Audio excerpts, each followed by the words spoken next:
Hello, everyone, and welcome to another episode of Gory Days with me, Owen Staten. And here we are by the fireside chat. Yeah, I'm the wrong way. I'm just warming up here, Owen. It's a lovely fireplace you have here today. I'd like to be able to pass something to you. That'd be good, wouldn't it? I know. That'd be a cool. We should have set that up. That'd be a TikTok, wouldn't it? Yeah, yeah, that's right. And as you can see, ladies and gentlemen, I'm joined today by my very special friend, Russ Wakelin, all the way from the good old USA. Russ, we've known each other for a number of years now. I've been really fortunate to meet you on a couple of occasions. You've paid for food every time. It's been fantastic. I don't know if that's true. I feel like you bought food. Yeah, you're too nice. You came to visit us in Wales, and we had a lovely time. I still look at the photographs. The kids were a lot smaller then, and then I saw you in Florida as well, and we had a great time. And we met many years ago on your podcast, the D6 Generation, which is and still is one of the premier gaming podcasts. And I'm so lucky that you've made the time to join me today. Well, you're too kind, Owen. I'm happy to be here. And as you know, I'm a huge fan of yours, Owen. I have all your albums, every single one. Yes, all 0 of them. That's great. No. I have your CD. There is one. There is a CD, and I have it. The complete Owen collection. If you don't have the Owen collection, you should strive. Very valuable now. You can get them on eBay, but they're extremely rare. Very, very. You can come on again next week. I tell you what, you're great. All right, sure. How are you, Russ? Anyway, how are things? Doing well, Owen. You know, all things considered, middle of a global pandemic. There's various things happening around the world that I'm sure all of us feel like could be going differently. But otherwise, I got my health. My family's got our health. It's been a joy since we last saw each other. I wish we could see each other again. So I'm looking forward to those days. But otherwise, there's many people in the world doing worse than me, so I can't really complain. That's good to hear, Russ. Well, anyway, thank you for joining me at the fireside. Here we are, although our time difference is vast. We are here by the fireside. We can warm our hands, even though it's probably... Yes, I need a marshmallow. You could. A marshmallow, yeah. And we can sit and relax and just enjoy our time here and talk about times past, good times, gory times, the times where war games made a big impact on our life and the time that we really enjoyed it. So I'll start, Russ, with as I've always started this. Have you always been a gamer? I can't remember a time that I really didn't game. So I am what we call in America an Army brat. So my father was career U.S. Army, and as such, I moved all over the place. We lived in 9 or 10 different states, 2 different tours in Germany. I'm so old, I remember the Cold War. So, we were over there during all those times. And when you move around a lot, you kind of learn to really get entertainment from your family because they're the one constant in your world.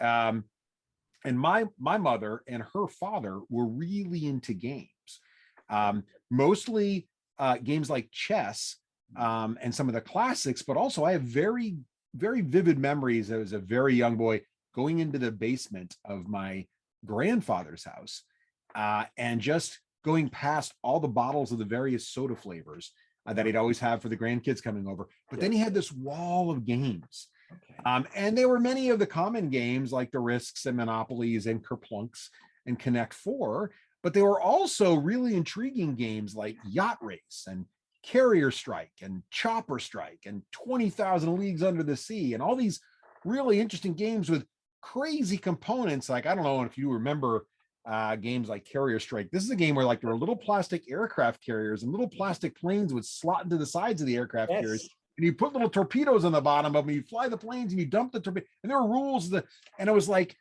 this was like wargaming for an 8-year-old. And I thought this was really cool. And so I kind of feel like I always played games to stay connected with my parents and my brother. But it was also a great way to meet new people. Whenever you'd get to a new military base and you'd start to meet new people, games were a great way to connect with people. And I think that has been the constant of my entire life. I think you and I are connected because we're gamers. And here we are in almost the opposite of the world. So it's really interesting. That's been my favorite lesson, I think, of if the one takeaway from gaming in my whole life. But I can't really remember a time where gaming wasn't one of the things I look forward to the most with my downtime. Excellent. Good. So you've always been a gamer. You've always played games going back to when you were a small child. Can you remember the time when that started to develop into an interest in perhaps wargaming or role playing or the type of games that we play now? Yeah, I think it was, I think you're right. Cause when I was when I was little, the games always just felt sort of like something you did to pass the time. I didn't realize that I was doing something that was maybe a little nerdy, a little different than everyone else.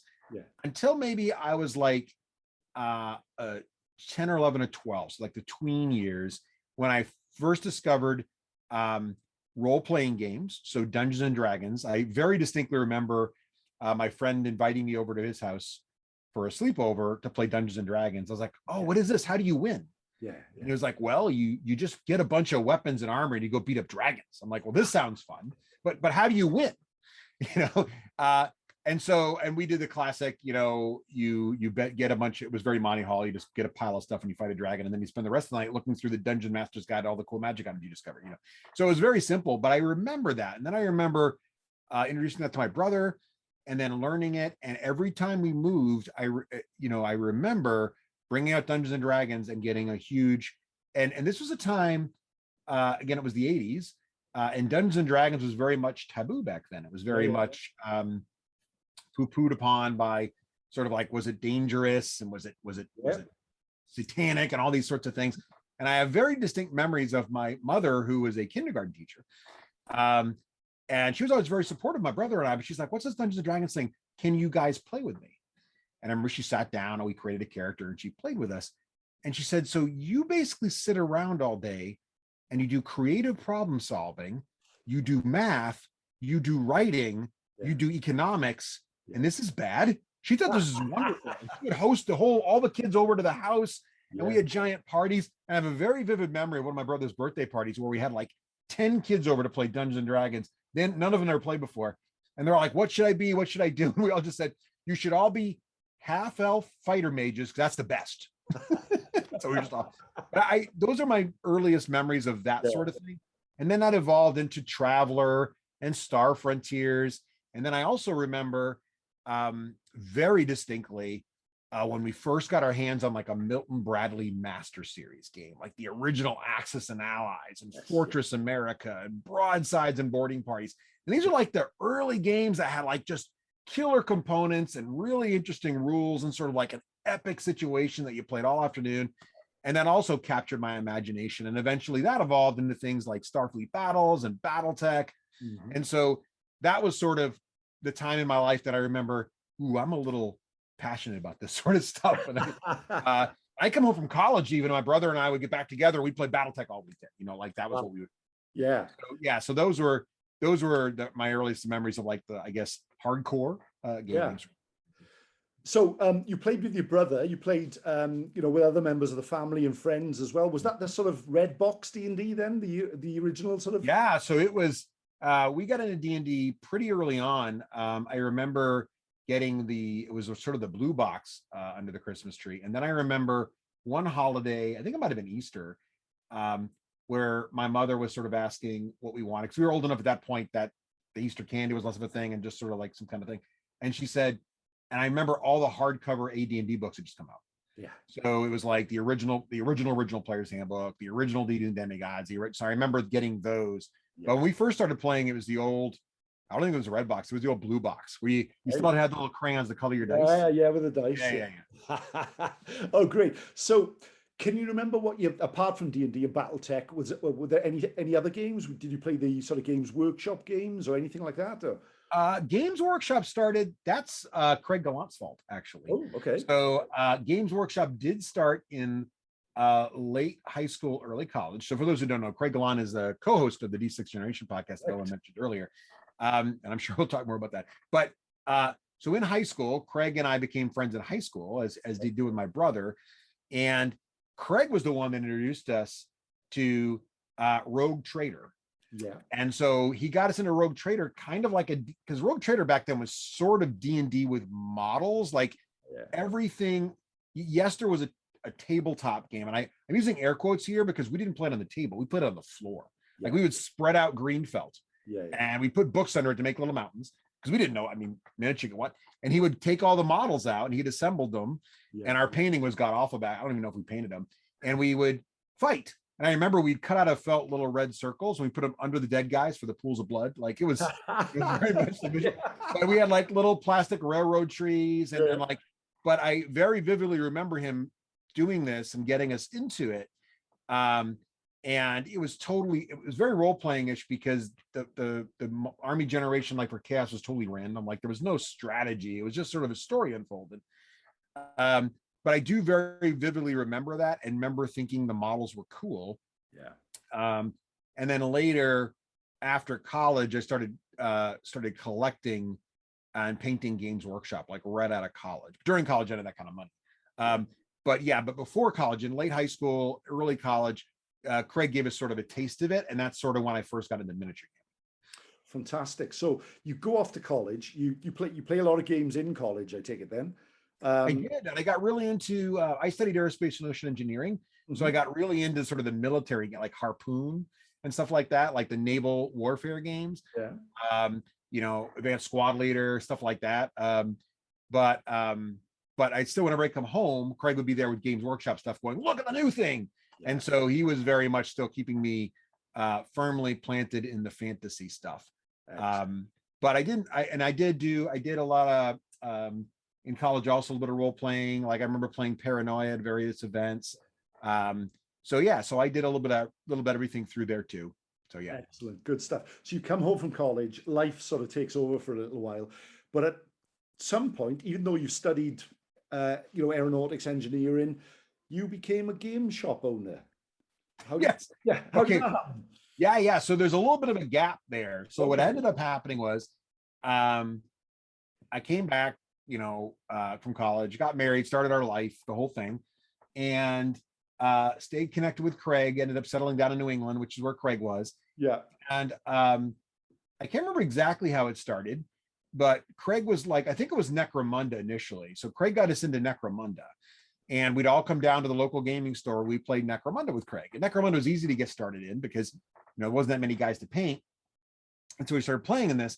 And then Craig started slowly saying, we should try this game, Warhammer 40,000. And so we started playing Warhammer 40,000 on a semi-regular basis.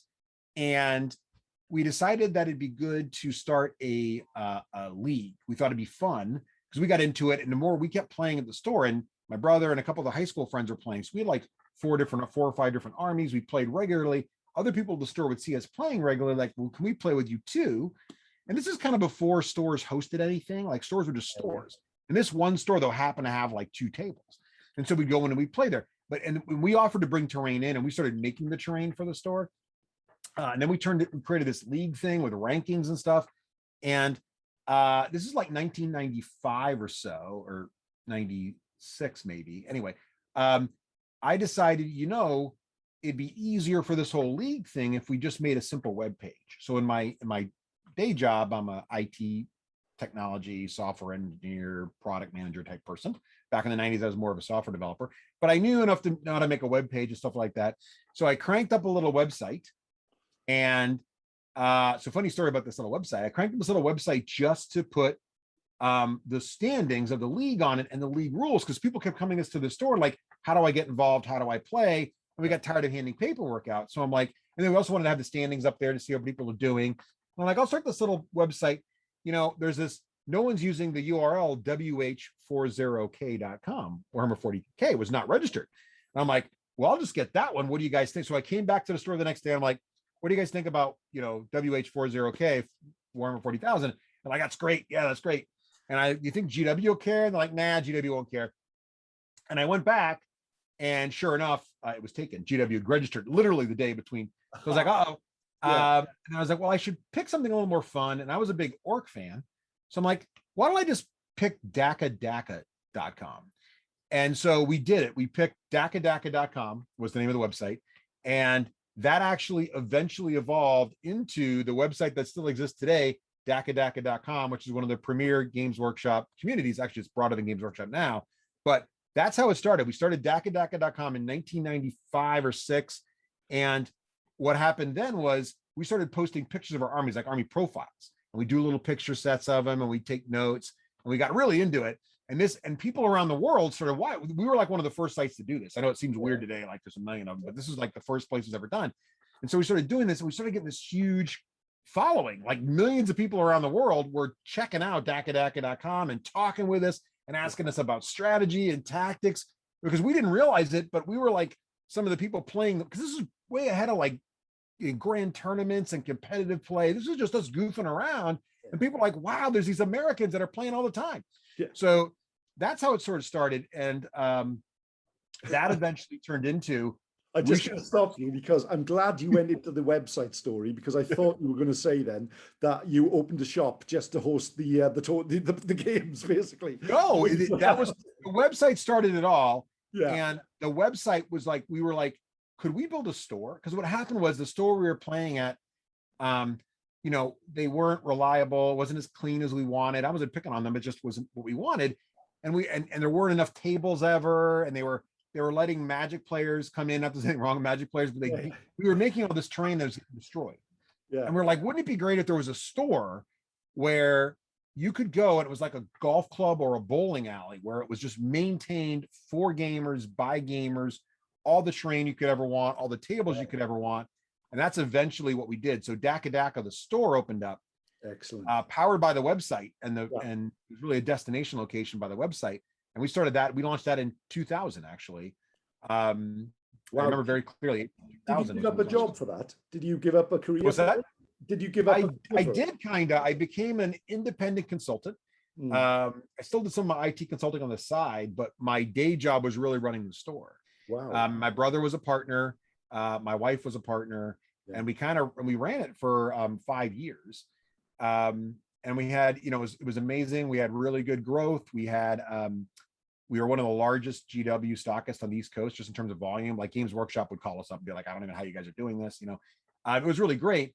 The only downside was even when you're a high volume store, you don't make that much money.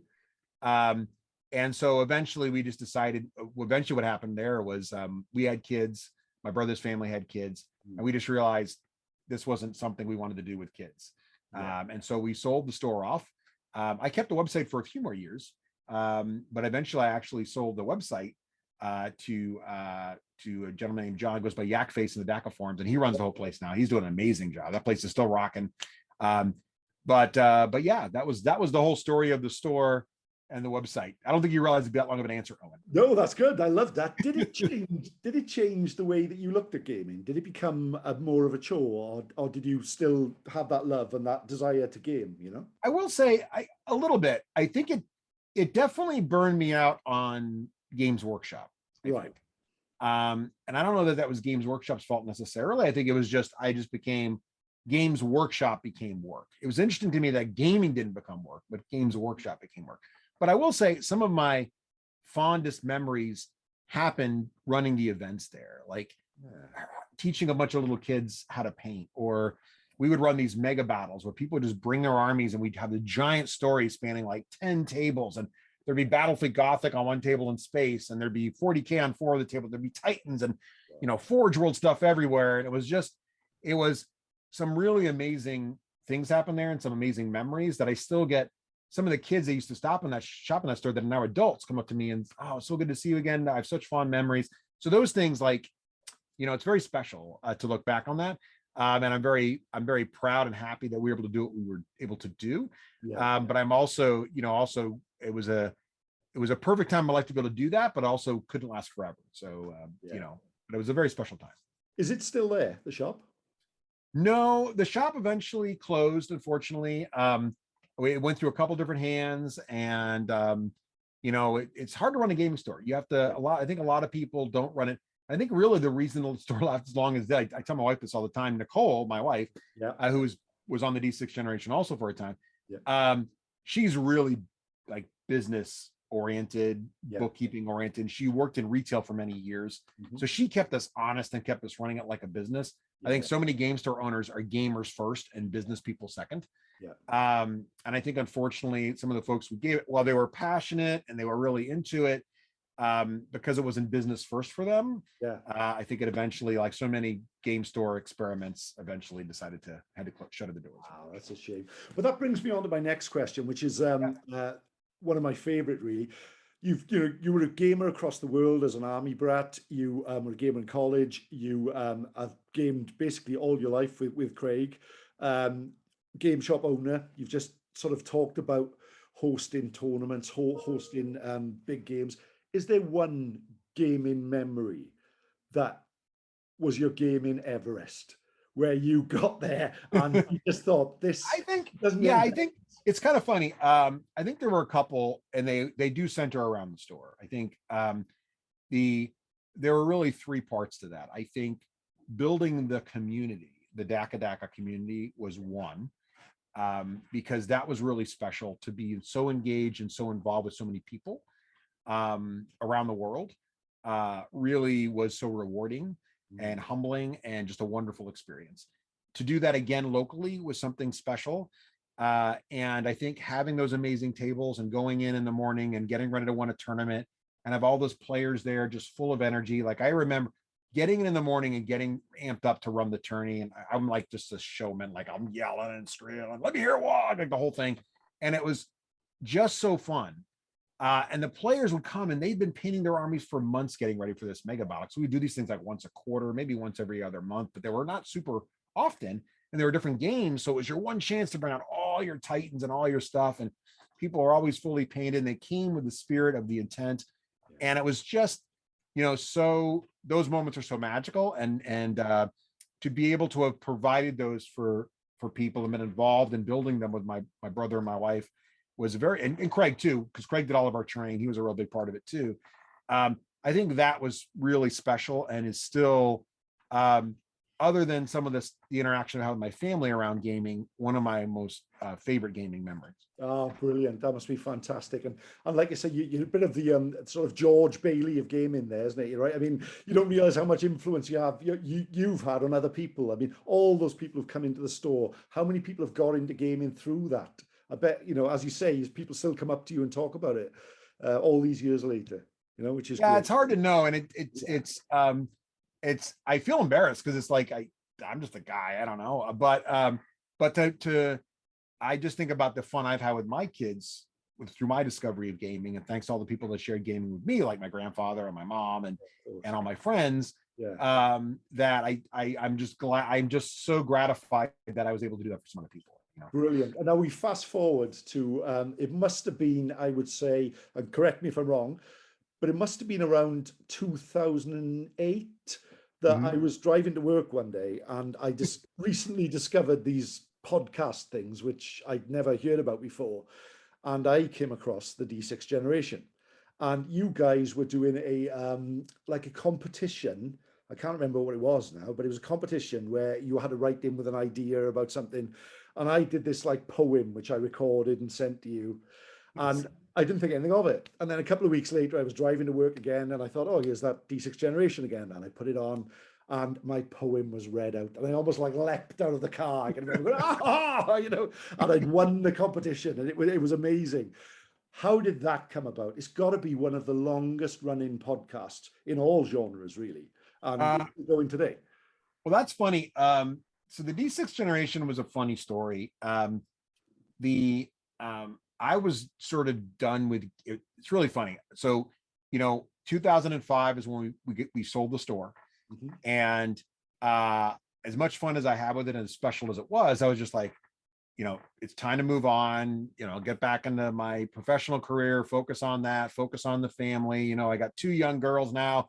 College is going to be here someday. I got to think about retiring, I'm thinking like, I got to get real now at this point. Right. So, and I held on to the website a little bit after that, dakadaka.com, but then I realized, this is a lot of work too. And I gotta, I really just, I gotta sever it. So sold the website. I wanted to make sure it was in good hands. Couldn't have been happier that it landed with Yak Bait. So I was like, oh, this is great.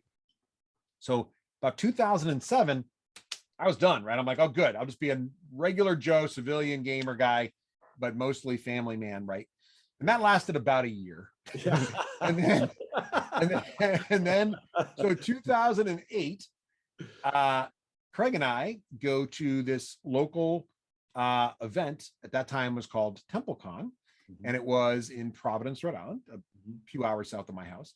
And we go to this thing with our friend Rafe Granger, Mhm. and we're driving back from this convention. And I'm like, I've been listening to these podcasts. I was listening to the Dice Tower at the time, still a huge fan of the Dice Tower podcast. I love their work. Listening to other podcasts. I've always been a big audiobook fan. And I'm like, guys, I'm kind of missing the community. Like, I'm not connecting with, I missed that connection with people. And I was like, you guys think it'd be fun to do a podcast? And we started batting around the idea in the car, how this might work, what the format would be, why it would be different. Because you're right, there weren't a lot of podcasts back then in 2008 when we started it, but it was enough. There was enough of them that we still wanted it to not, to be good. And so, and that was how it sort of started. We're like, we'll try one of these. We'll see how it goes. And that was how it started. So we did one, the next week. So why the name the D6 generation? Oh, so we wanted it to be a good name. Like, I'm a big fan of easy to remember URLs. So I wanted a name that was good to remember. And we did iterate quite a few times on different names. And we wanted it to have dice in it.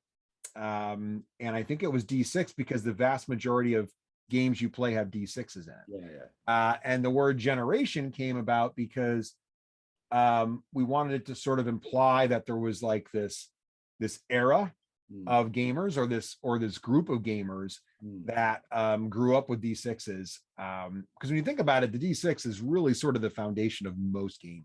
Like even the games with custom dice, 90% of the time they're a D6 variant, right? So we've kind of felt that, and that's how it started. That's how the name came to be. And I used to get little letters like, "Oh my God, you came up with Daka Daka, now you came up with D6 generation." Like, I don't know, didn't think that witty at the time. We just sort of, and then we had some great folks help us out with the art for the logo, which I thought was fantastic. Holding the dice, that's great. The dice, and the dice are our vice became sort of the slogan of the show. But that just sort of evolved. But we knew we wanted to have bumpers too. Like, we knew we wanted to have little audio outtakes. And so Craig and I played around. Now, I don't know if everybody knows this, but Craig, my friend, who's a co-host, he's in theater, right? So Craig has got a flair for theatric. He thinks this stuff up. And so he was really instrumental in making sure that the show had the pop and the presence and that sort of thing too. And that's great. I mean, going back to 2008 all the way up to where we are now. And you've got to take credit, Russ. You, Craig, Rafe, the girls when the wives were on the show, and people who've come and gone over the years. But that show has been a constant for gamers in all that time. Has that always been a joy for you, or have you found it tough at sometimes? I think it's always been a joy. I think it's funny, like putting the shows together always felt like work. But publishing the show always felt great. It was like there's like this, and you're a creator, right? You write, you tell stories, and that when the creation is done, there's like this endorphin hit. Even if nobody sees it, it's just like this, I did something, I put something out into the world. That's right. So that part always felt great. I think that, as you may know, the show's iterated quite a bit. I mean, the show used to be very long. We started the show just to give people a sense of time. Initially, the show was very long, like 2.5, 3 episodes weren't unusual. And this meant we would spend recording time of a little bit longer than that. And then we would edit all these segments together because it was a multi-segment show. And just to give you a sense of era, we would get letters from people or emails from people saying, can you make the show shorter? Because when I burn it to CD, it doesn't fit. So just to think about time window, right? Who does that now? But that was sort of some of the feedback we got. But the show had this like multi-segment sort of TV, radio production sort of thing.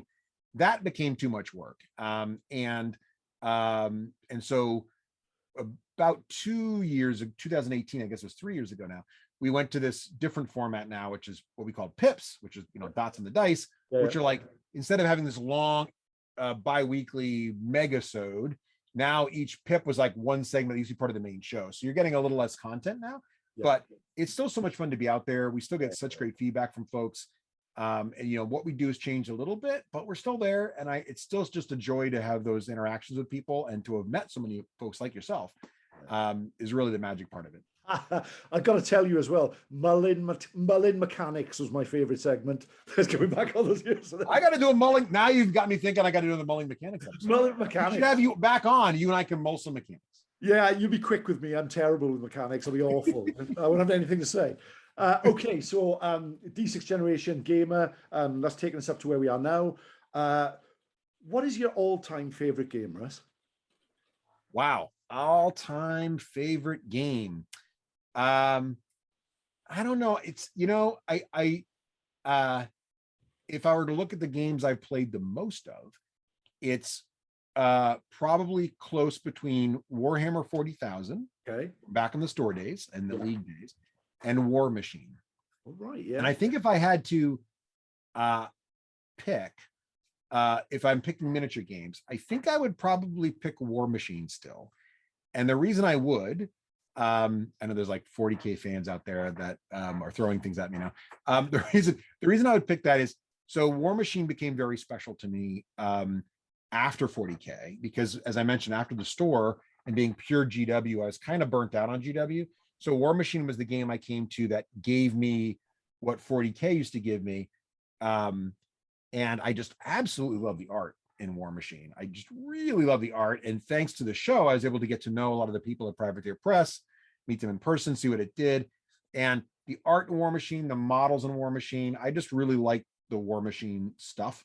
But the thing that made it super special, this gets into kind of my family. So I would paint models downstairs in my basement, right? Mm-hmm. And my oldest daughter, when she was very young, like 6, 7, she would come downstairs and ask me when she could play and paint the models with me. And I told her, when you're 10.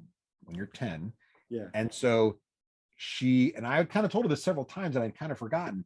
And then I'd asked her what she wanted for her birthday when she happened to be turning 10. And she goes, well, Daddy, you promised I could start playing the miniature games with you now. Like, holy crap. So for her 10th birthday, I got her the Circle of Ouroboros starter box. Wow. And by God, she painted those things all up. And we played, we played War Machine. And even now, she still has her collection in her closet. She's away in college. She has that whole collection. And she's got quite a good sized army. And we played many games. So I think that part of it. But all that said, I would think the game that I have played the absolute most in my life and has had the most profound impact on my life is Dungeons and Dragons. Yeah. That's the game, as I mentioned to you before, the first game that really got me into gaming, but it's also the game that I was able to play an amazing amount in a room for many years with my daughters, my niece and nephew, and my brother. And it just brought us together, and we were able to share stories and share moments. And even now, my daughter's away in college. We still get together online and play Dungeons and Dragons every Sunday. Brilliant. It's just an amazing way to stay connected. Yeah. You're a storyteller. Dungeons and Dragons is just storytelling, and it's just a great way for humans to connect.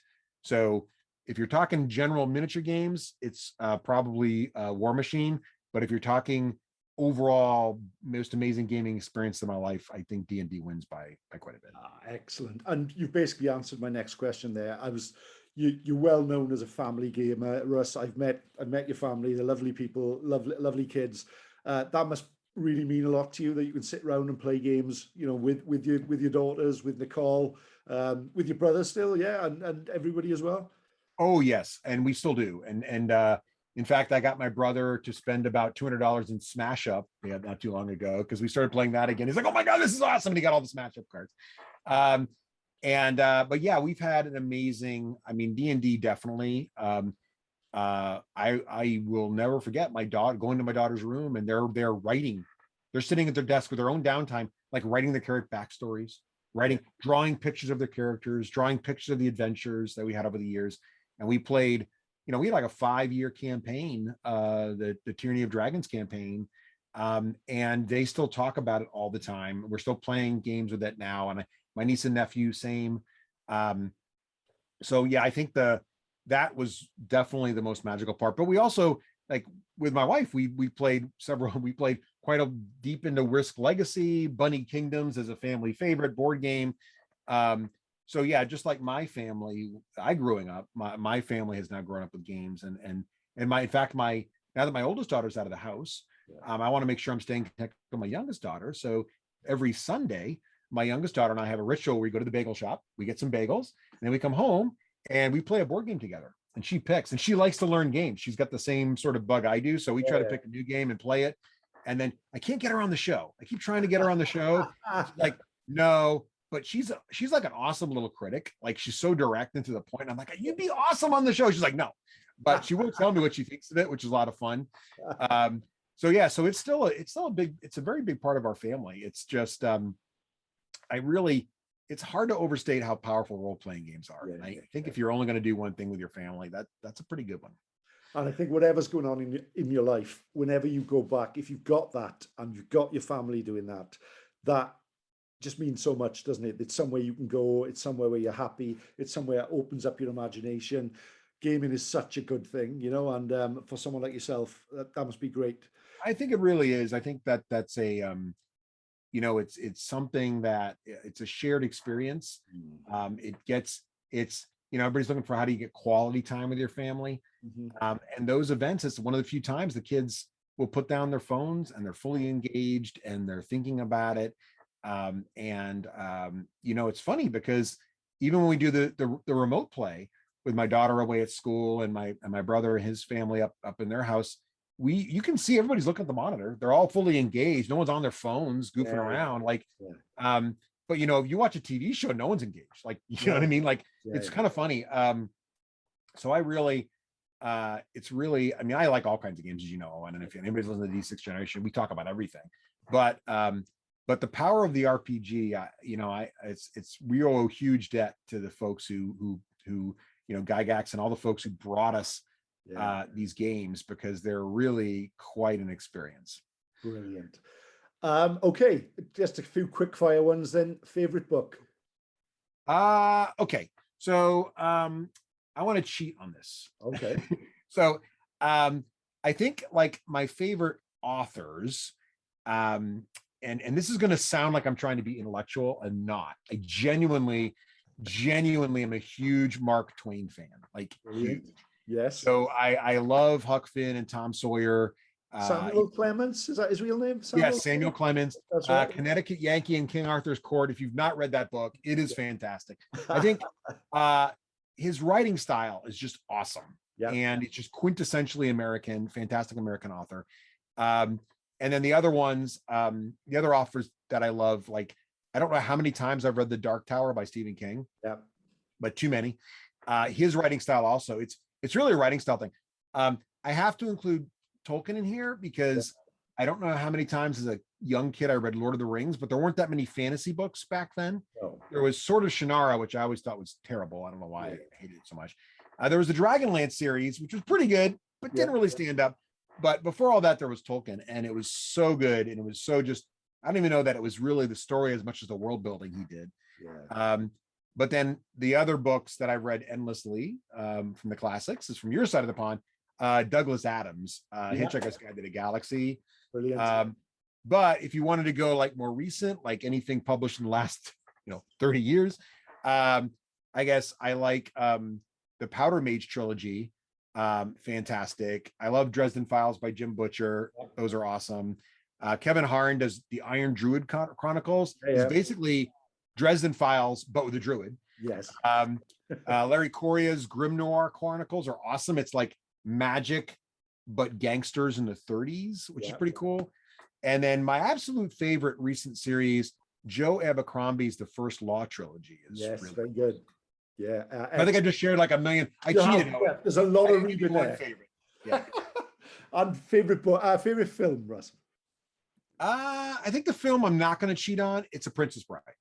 Oh, excellent. Yeah. I've seen A Princess Bride, like, I don't know how many times. And I can watch it over and over again. And it's because I know it was written and produced this way, but it literally has everything. And that's by design. I know by design, it literally has everything, but it has everything. It has action, it has romance, it has a giant. It's got it all. It's everything you need. Inconceivable. It is inconceivable, but there it is. And it's probably the most quoted movie of all time, you know, as much as other movies are quoted.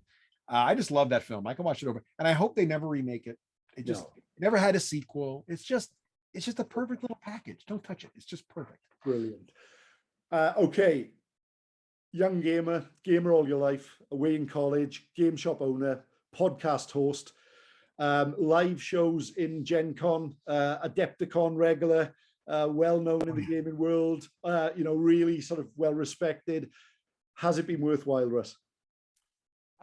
Yes, I think so. It's interesting because I think there's two ways I look at it. There's the personal part and there's the professional part, which surprisingly, it actually helped me and others more professionally than I think we ever expected. We didn't do it for professional reasons. I mean, I guess opening the gaming store is kind of professional, but we did the math. We didn't ever expect to get rich on that. It's not like, gaming store owners, it's just not a big enough market. But from a personal perspective, definitely worthwhile. I've made so many amazing friends, such as yourself. I mean, how would you ever meet a person in Wales, from New England, USA, for example, and people all around. It's been fantastic. So much learned. It's been so personally rewarding. That part of it, that's one of the reasons I'm so excited that Gen Con's going back up again this year. I'm planning to go out there. I'm not running any events. I just want to say hi to people I haven't seen in a year and a half, and they're just amazing friends. But on the professional side, here's the things I didn't expect so much. It turns out that talking into a microphone 4 hours a week for 10 years straight, you become a pretty good public speaker by accident. Yeah, of course. So this is something that I never considered myself a really good public speaker. But now at work, I found myself in the last 5 or 6 years, people are like, you are an amazing speaker. You should present for the company. You should be, I've keynoted and addressed, all thanks to, I think, the D6 generation and just doing that speaking all the time. And that came from the store, which came from the website, which came from gaming, right? So all of that is because I'm a gamer. And my wife's career, she is literally, and I'm not exaggerating this, I am so proud of her. She's an internationally renowned automotive journalist. I know. Right? Yeah. And she travels all across the country. She's an actor juror. She's on the women's automotive world jury. I don't even know. And all of that came because she got involved with the D6 generation. She got involved with doing some segments on there. She was asked to write for some Geek Mom websites. They were offered opportunities to write about cars. She was one of the few who were interested, and that just snowballed in this whole thing.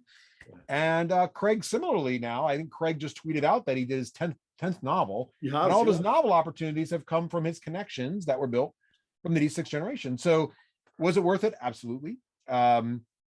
But even that professional stuff aside, I think the connections, the fun, the sense of reward for doing it all, and the sense of accomplishment, I think makes it all worth it also. It is a lot of work. I think you have to do it for the passion more than the money or recognition.